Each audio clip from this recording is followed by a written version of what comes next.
Hello, everyone. My name is Zebunisso Alimova. I'm a mortgage advisor for Wellington region. Been around for over 10 years in the financial industry. I worked in the bank and now I own my franchise and I love it. I've got Rose Acton Adams. She is from Liberty Finance. If for any reason the bank turned you down, what can you do to turn a no into a yes? Thanks for having me. My background, I've been in the lending industry for over 20 years. Now I am working for Liberty and we are a specialist lender. Liberty is an Australian-based company.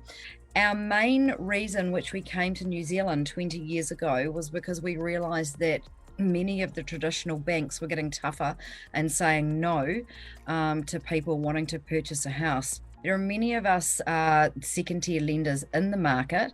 Ultimately, it's great to get a main bank loan. Obviously, the rate is cheaper, but if they do say no, it's great to get a mortgage advisor involved because their service is generally free.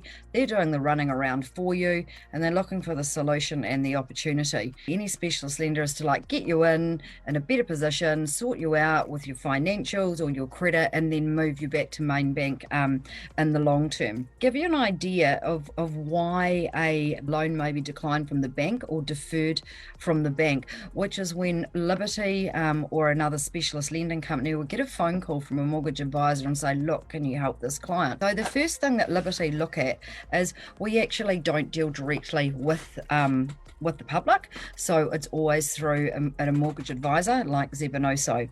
So we can look to do purchasing of properties, whether it's your first property or an investment property.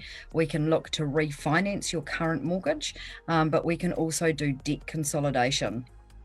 So some of the reasons where the bank will say no is you may have something on your credit check, and I'm a firm believer that that some bad things can happen to good people. So when I mean on your credit check, it may be in the past that something's happened with you and you've ended up with a default or a judgment or a blemish on your credit report, whether that was missing a Sky bill, whether you had bad finance with a car company, or just something that happened in life that was uncontrollable to you.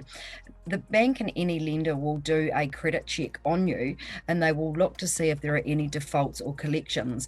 When you're lending at a high level, and by that what I mean is having a smaller deposit, the bank are fussier. And to be fair, we're also fussier because we're looking at the risk of the client, of how much money we're lending versus how much money you are putting towards the deposit of the property. So if you have impaired credit, then that is definitely a second-tier lender option.